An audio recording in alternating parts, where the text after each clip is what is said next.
Hey everybody, Chris Avalon here. Welcome to a segment that I'm going to be calling Avalon Reacts, which is pretty simple.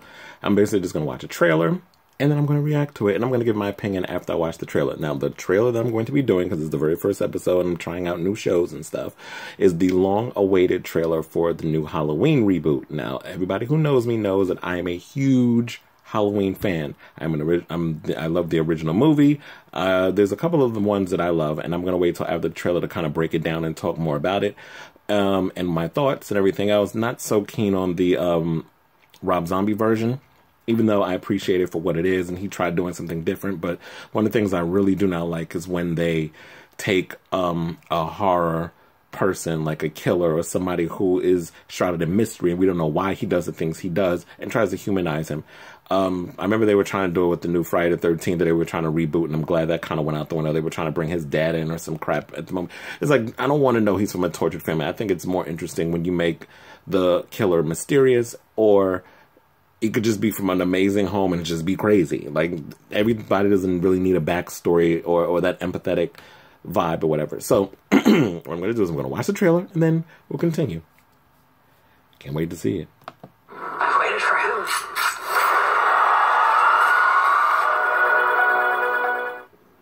Testing 1, 2, 3. We're on.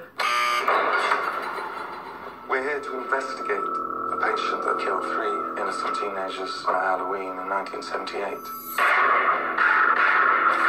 He was shot by his own psychiatrist and taken into custody that night, and has spent the last 40 years in captivity. Hello, Michael. I have something you might like to see.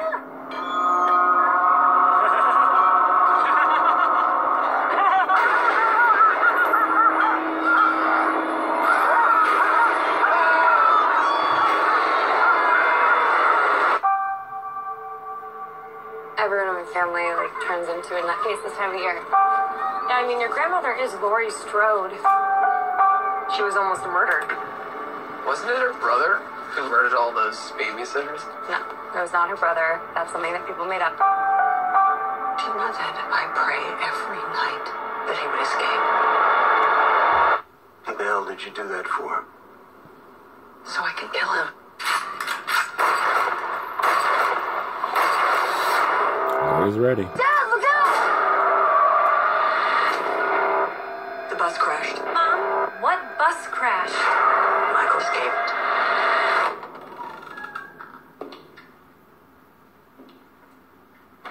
Excuse me, somebody's in here. Hello?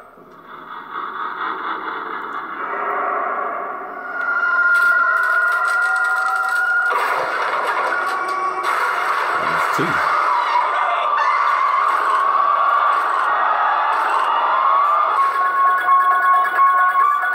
This night. He's waited for me. I've waited for him. Get out! Go on! Get inside!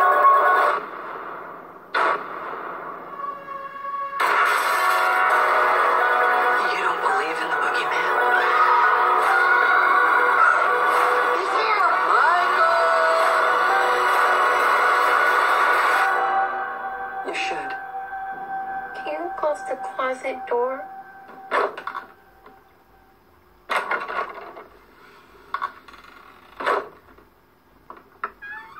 Oh, hell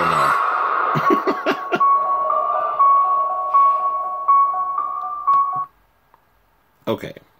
So, that trailer looks crazy. I'm excited. I cannot wait for this movie to come out. It was a great trailer.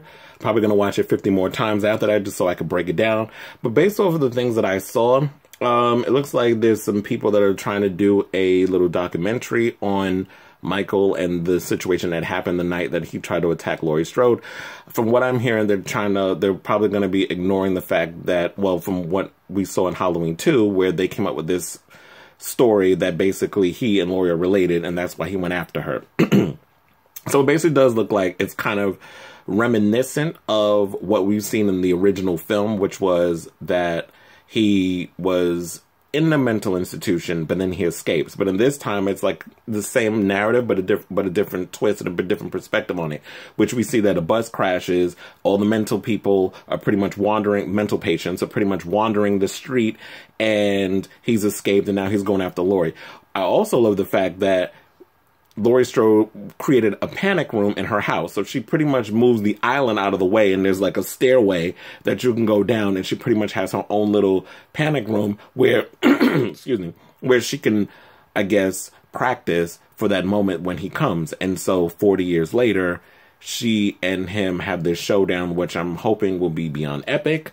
And if she does die, we'll see where they'll go with the franchise. They'll possibly try to pass the torch off to her granddaughter or her daughter or whoever they're planning on trying to pass this torch off to. I know a lot of people probably like, how is she alive after she was killed off in Resurrection, which in my opinion was a horrible fucking film. And I think that's not a film that really should have accessed or truly... That should not have been the film, in my opinion, of Jamie Lee Curtis going out of the franchise. I really feel like this film will probably give her the just due that we all wanted to see her have when it comes to her battle with Michael Myers. And I feel like I didn't get that in H2O. Excuse me. I didn't feel like I got that in H2O at all. I felt like H2O was pretty rushed. While Kevin Williamson did pay homage to the original Halloween film, I did kind of feel like the film was rushed, that we really didn't get to have a good enough dynamic between Michael and Laurie in that film. And even their showdown at the end, when she basically goes back into the school with the axe and she's hunting him down on the school grounds, that fight literally was 5 minutes. Or at least that's the way it felt. So, I'm actually excited to see what they're going to do with this. Judy Greer, we didn't really get to see much of a lot of the other characters. Have been pretty much focused on Michael and these people that were pretty much going to the insane asylum, and I guess they wanted to do a documentary or something on him. And the worst thing you could possibly do is walk into a mental institution with his mask and freaking taunt him with, I have something for you. Like, I'd have killed you right then and there. But I'm sure that they get their just due as the movie progresses. Another big one, I'm assuming, from the Blumhouse camp. And I'm really excited because I love so far I've just been loving everything that Blumhouse has been doing, except for that, what was that? The movie with, what was it, Truth or Dare? That was a piece of shit. But other than that, it was like, I love Happy Death Day. I've loved Get Out.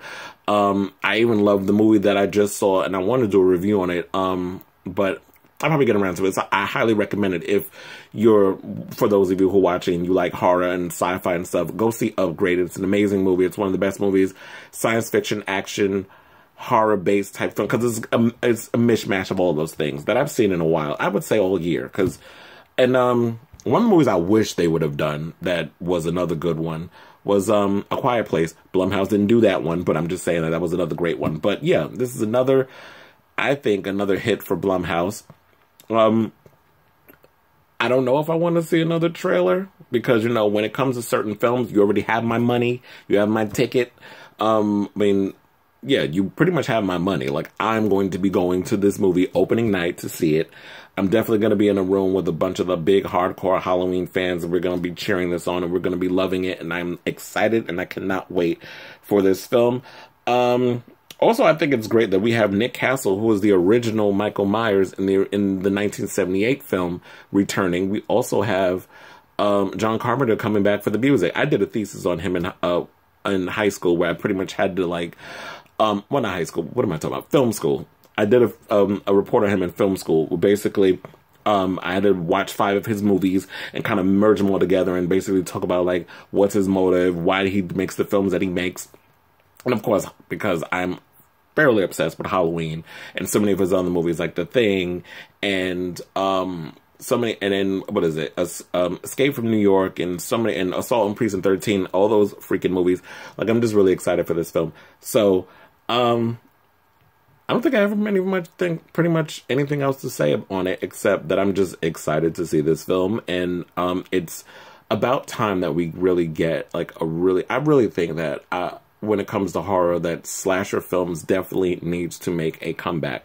I've always, like, that's one of my favorite genres. If we can find ways to reboot the the old genre films, like if we can reboot A Nightmare on Elm Street and make it really good, and not a cash grab, or we can, you know, pay homage to another Friday the 13th. We can make a really cool Friday the 13th movie. If there's someone out there that can pretty much do that, like, I'm just really excited for it, and I'm definitely looking forward to seeing those when they come out, or even invent a new character. I'm not talking about Slender Man. Like, we don't need a fucking Slender Man movie. I don't know who thought that was a good idea, but overall, I just want to say, like, I'm just hoping that with the success, I'm sure this movie will be successful, because, you know, it don't take a lot of money to make a horror film or even a slasher film. But hopefully this will start a renaissance of reviving the slasher movie franchises. Or just somebody come out there with a really cool idea and we just revive that as a whole. And their movie gets to be made.